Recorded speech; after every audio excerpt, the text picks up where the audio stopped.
नमस्कार प्यारे दोस्तों, जय माता दी, शुभ नवरात्रि। हर बार की तरह आज भी मैं उम्मीद करती हूँ आप अपने परिवार में स्वस्थ और मस्त होंगे। तो दोस्तों, आज मैं माता रानी के नवरात्रों में उनकी कथा आपको सुनाने जा रही हूँ, जो श्रीधर और माता वैष्णो देवी की है। तो सुनिए दोस्तों, बहुत समय पहले बात है, नगरोटा गांव जो कटरा जाते हुए रास्ते में पहला स्टॉप आता है में वहाँ श्रीधर नाम के एक ब्राह्मण रहते थे। वो गरीब थे लेकिन दिल से बहुत ही भक्त और दानी। उनकी पत्नी का नाम इंद्राणी था।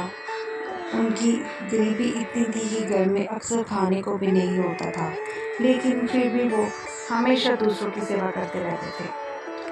तो उनको माता रानी का आशीर्वाद कैसे प्राप्त हुआ, अब मैं आपको विस्तार में सुनाऊंगी। श्रीधर भगवान विष्णु और माता शक्ति के अनन्य भक्त थे। एक दिन उनकी भक्ति और श्रद्धा से प्रसन्न होकर माँ वैष्णो देवी स्वयं कन्या रूप में उनके घर आए।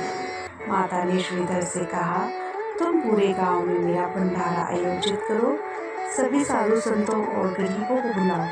गरीब होने के बावजूद श्रीधर ने माँ की आज्ञा मान ली। उन्होंने जगह जगह निमंत्रण भेजा और नगरोटा से कटरा तक लोगों को बुलाया। सब लोग सोचने लगे, इतना गरीब आदमी इतना बड़ा भंडारा कैसे करेगा। तो ये एक तरह से चमत्कारी भंडारा हुआ। क्या हुआ उस दिन? भंडारे के दिन सैकड़ों लोग आए, साधु संत भी आए। श्रीधर और उनकी पत्नी घबराए कि अब सबको कैसे खिलाएंगे, इतना अन्न कहाँ से आएगा, हम तो बहुत गरीब हैं, क्या होगा। तो तभी माता वैष्णो देवी ने अपना चमत्कार दिखाया। छोटे से बर्तन से असीमित खाना निकलने लगा और सभी लोग तृप्त होकर भोजन करने लगे। फिर उसी वक्त भैरव का आगमन हुआ।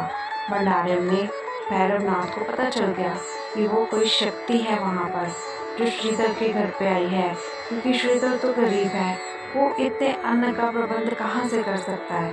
तो उसने क्या किया, वो भंडारे में चला गया। वो माँ की शक्ति पहचान गया और लालच में आकर उन्हें पकड़ना चाहता था। माता ने उसका मार्गदर्शन करने की कोशिश की, लेकिन वह नहीं माना। अतः माता त्रिकुटा पर्वत की ओर चली गई और वहीं जाकर गुफाओं में साधना करने लगी। वैष्णो देवी गुफा ये वह स्थान है जहाँ आज वैष्णो देवी का पवित्र भवन स्थित है। कटरा से ऊपर त्रिकुटा पर्वत पर यहाँ 3 पिंडियाँ हैं जो महाकाली, माँ सरस्वती, माँ लक्ष्मी के रूप में पूजी जाती है। इससे साथ साथ हमारे भैरवनाथ जी की भी कथा, यानी कि उनके वध की भी बात का जिक्र किया जाता है, जो कि मैं आपको सुनाने जा रही हूँ। ऐसा कहा जाता है, बहुत समय पहले त्रेता युग में जब अधर्म और अत्याचार बढ़ गया, तब तीनों देवियाँ महालक्ष्मी, महासरस्वती, महाकाली की संयुक्त शक्ति से एक दिव्य कन्या का जन्म हुआ। उन्हें ही हम आज माता वैष्णो देवी के रूप से जानते हैं। बचपन से ही माता तपस्या और भक्ति में लीन रहती थी। जब उनका विवाह कराने की कोशिश की गई तो उन्होंने कहा, मैं जन्म से ही भगवान विष्णु की भक्त हूँ और जीवन भर ब्रह्मचर्य का पालन करूँगी। बाद में माता ने लोगों की सेवा और साधना करते हुए जीवन बिताया। भैरवनाथ की कथा के अनुसार तंत्र मंत्र में सिद्ध भैरवनाथ माता की शक्ति से प्रभावित होकर उनके पीछे लग गया। माता उसे समझाती रही, लेकिन भैरव नहीं माना। अंत में माता त्रिकुटा पर्वत की गुफाओं में जाकर 9 महीने तक साधना करती रही। जब भैरव ने माता पर आक्रमण किया, तब माता ने अपने उग्र रूप को धारण किया और भैरव का सिर काट दिया। लेकिन मरते समय भैरव ने क्षमा मांगी और उसने कहा, माता से उसने माँ ने वरदान दिया कि जो भी मेरे दर्शन करने आएगा वह पहले भैरव बाबा के दर्शन करके ही यात्रा पूरी करेगा। इसलिए आज भी वैष्णो देवी यात्रा आपने देखा ही होगा, भैरव बाबा के दर्शन के बिना अधूरी मानी जाती है ना दोस्तों।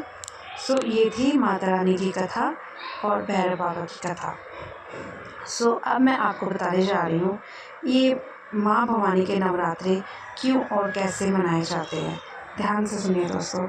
नवरात्रि का अर्थ है 9 रातें, यानी कि 9 रातें। इन 9 दिनों में माँ दुर्गा के 9 रूपों की पूजा की जाती है। प्रथम है शैलपुत्री, दूसरी ब्रह्मचारिणी, तीसरी चंद्रघंटा, चौथी कुष्मुंडा, 5वीं सकंदमाला, छठी कात्यायनी, 7वीं कालरात्रि, 8वीं महागौरी, 9वीं सिद्धार्थी। ये नवदुर्गाएँ कही गई हैं। तो इन दुर्गा के नव नामों को अलग अलग रूप से पूजा जाता है। ठीक है, अब नवरात्रि क्यों मनाई जाती है? कथा के अनुसार असुर महिषासुर ने स्वर्ग, धरती और पाताल में आतंक मचा दिया था। तब देवताओं की प्रार्थना पर माँ दुर्गा ने अवतार लिया और महिषासुर का वध किया। तभी से नवरात्रि के रूप में माँ की विजय और शक्ति का उत्सव मनाया जाता है। जी हाँ दोस्तों, अब जानिए नवरात्रि का महत्व क्या है। ये सिर्फ पर्व नहीं है बल्कि आत्म शुद्धि का समय है। 9 दिन उपवास और भक्ति से शरीर और मन दोनों पवित्र होते हैं। ये पर्व हमें सिखाता है कि सत्य और भक्ति की जोत हमेशा होती है और जीत होती है, चाहे असत्य कितना भी बलवान क्यों ना हो। माता वैष्णो देवी की कथा हमें भक्ति और समर्पण का संदेश देती है और नवरात्रि हमें याद दिलाती है कि माँ की शक्ति से हर बुराई का अंत होता है। तो इस नवरात्रि माँ के 9 रूपों की पूजा करिए और अपने जीवन में सुख, शांति और शक्ति का अनुभव कीजिए। तो दोस्तों, जानिए माता देवी की, वैष्णो देवी की दिव्य कथा, ये मैंने आपको बता दी। यदि आपको कथा और नवरात्रि का मतलब समझ आ गया हो तो इसे अपने दोस्तों मित्रों से आप शेयर करें और जय माता दी कमेंट में ज़रूर लिखिएगा। फिर मिलूंगी नई सोच नई कहानी के साथ, तब तक के लिए धन्यवाद।